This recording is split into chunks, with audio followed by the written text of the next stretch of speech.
c'è stato un 50% in più rispetto al trend delle scorsa settimana, ecco, che era un po' in diminuzione.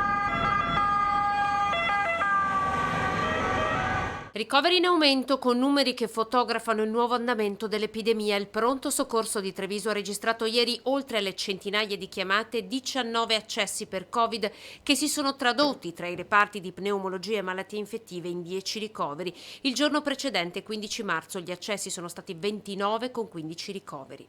Quasi nessuno viene solo per la febbre, perché ormai è passato il messaggio che non è bene farsi seguire dai propri medici o dagli USCA, per cui sono mancanza di fiato, sintomi preoccupanti, quindi, o magari dolore toracico, eccetera. Direi che l'età media adesso si attesta proprio tra i 50 e i 60 anni. Ma i dati associati alle date raccontano qualcosa in più. Il passaggio del Veneto dalla zona gialla a quella arancione è decretato il 5 marzo, 6-7 marzo, ultimo weekend di libertà.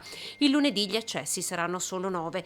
Molti trevigiani però hanno deciso di goderne fino in fondo e così, 10 giorni dopo, gli accessi al pronto soccorso raddoppiano. Evitiamo di fare le pizzate con 10 persone in casa, perché questo è sicuramente un focolaio promesso e che arriverà. Difatti questa ondata, senza offesa, mi sembra che sia derivante dal fatto di quando siamo passati dalla zona gialla alla zona arancione. Si vede che c'è una relazione proprio temporale tra i momenti di aggregazione e la comparsa e l'aumento dei sospetti. Un altro dato, i risultati della campagna vaccinale si sono visti. Grazie al fatto che gli operatori sono stati vaccinati abbiamo molte meno assenze e questo è fondamentale. Gli insegnanti è fondamentale che siano vaccinati, perché poi i bambini possono essere vettori senza sviluppare sintomi.